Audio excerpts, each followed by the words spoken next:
Wizard, you there? The Arcanum sent me to look for you, but I lost your trail in Graveholm. Hurry on over here. These folk are looking at me funny. Yeah, that's right, you cursed toads. And there's more earthquakes where that came from if you don't keep your distance. Wizard, about time I found you. Feeling a bit like a chicken at a pizza party in this place. Unwanted. You probably feel a bit like the pizza.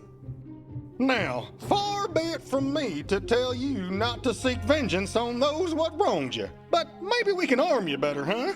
That's the spirit. So I've been a-pecking around the Cabal's old notes on this world, and we were very interested in something called the Scholomance.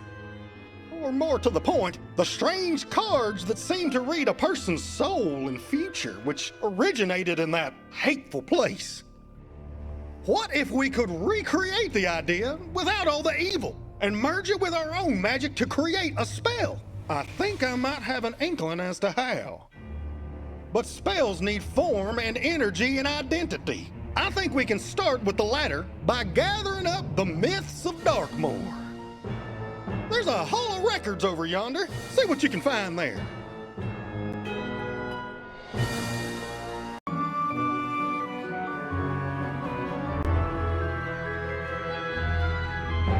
No mortals in the Hall of Records. Please, submit yourself to the great house of your choice for consumption. Come on now, be reasonable. I can't just have mortals browsing the history of Darkmoor and the Grey Man now, can I? Don't make my job harder. Right then, guess I'll just have to do this myself, like always. Have at you then.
That's it. I'm done. I'm finding me an outsider caravan to join. Take what you like.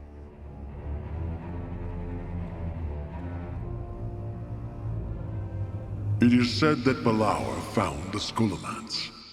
When it was opened, Darkmoor was blessed with immortality and cursed with war. It needed law. It needed order. It needed fear in the form of the Grey Man. What he is, which house, what species, no one may know. But that mystery itself brought peace. For he could favor no house, and no house could expect favor from him. And so everyone fell into their roles. The House of Wands were his mind, his knowledge of magic. The House of Coins his body, his muscle, his strength. The House of Cups were his blood, his decadence, his sense of civility. And the House of Swords were his mouth and his arms, his enforcers and will writ large. They are his stability, what make the Grey Man an emperor.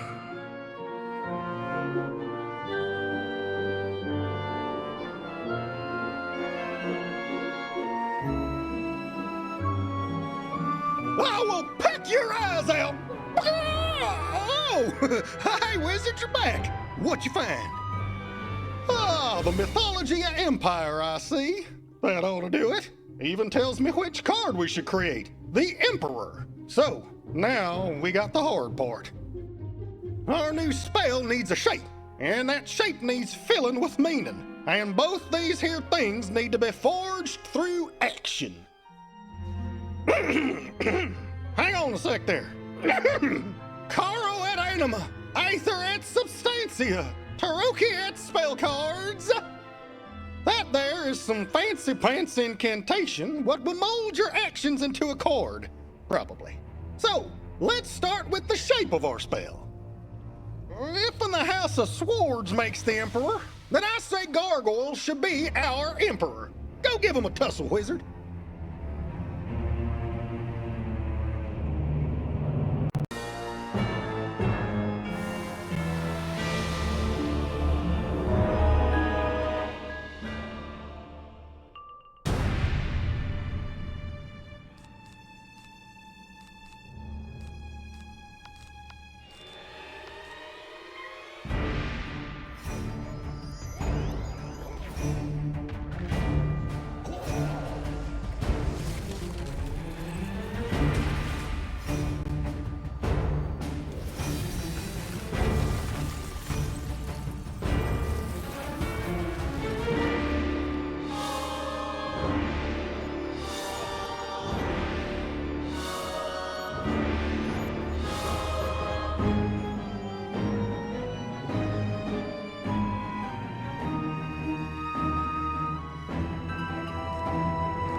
I mean, get on over here.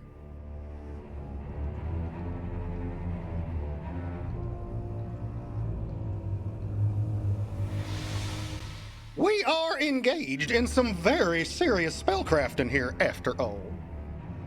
Right. Now, the meaning behind the Emperor. Let's see. I think... Shoot, I don't know what it means to be an Emperor. If only we knew one we could talk to.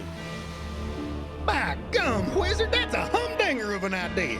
The Mushu Emperor should be plenty willing to help. Go talk to him in the Jade Palace. I'm gonna skedaddle from this here city. I swear I saw the locals prepping an air fryer.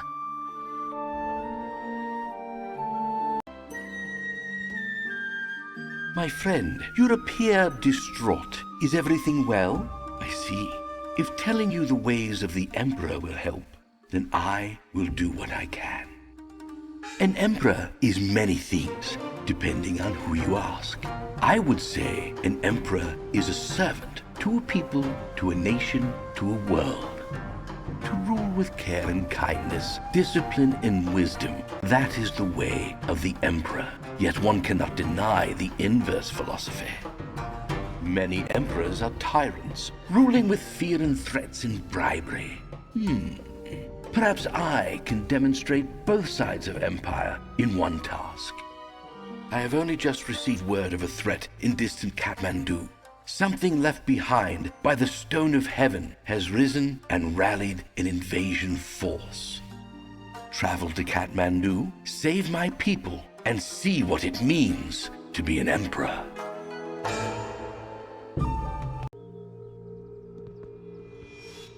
Help! Oh, help! This is an emergency! Someone please help! Oh, are you here to help? Thank goodness! I've been yelling for days! No, there's no time to explain! That's what I've been yelling about! Just go to the Yurt of Oppression and stop the Golden Horseman! Hurry!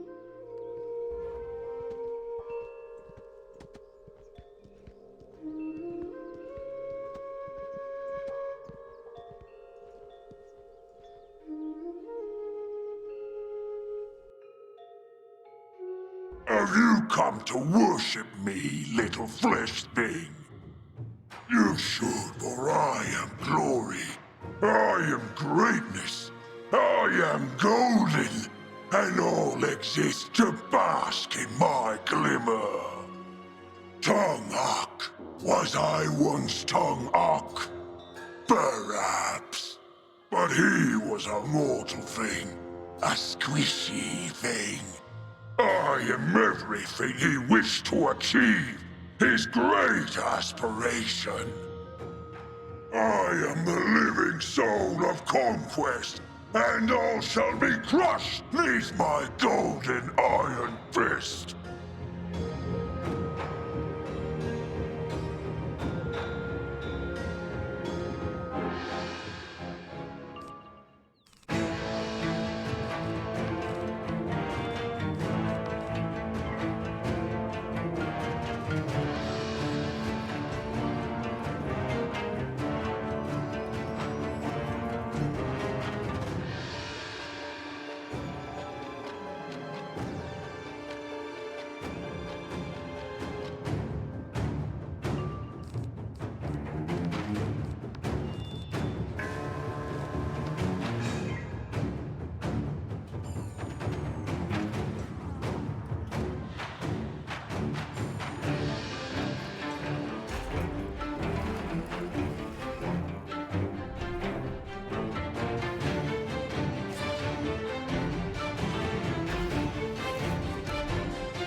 All right, maybe we can talk about a democratic government.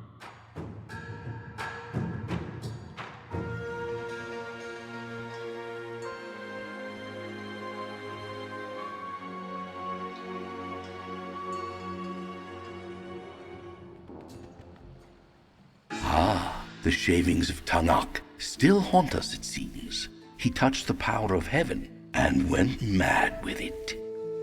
This is why the heart of a good emperor is discipline. We wield great power. Power corrupts like a black mold. We must remain focused on our values, remind ourselves constantly for whom we rule, or choke on the spores of selfishness. Now, have you what you require? Then channel your experience in the power of myth. Call forth your new spell from the realms of non-existence.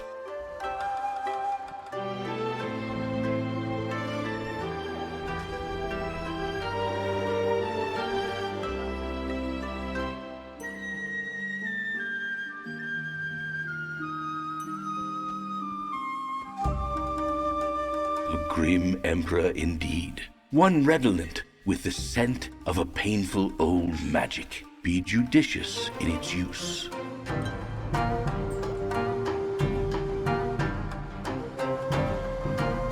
From the Black Lagoon, whispers emerge. Knowledge, truth. If only someone were here to listen.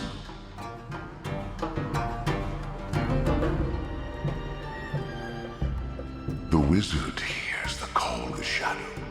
To Eclipse Town beckons. To knowledge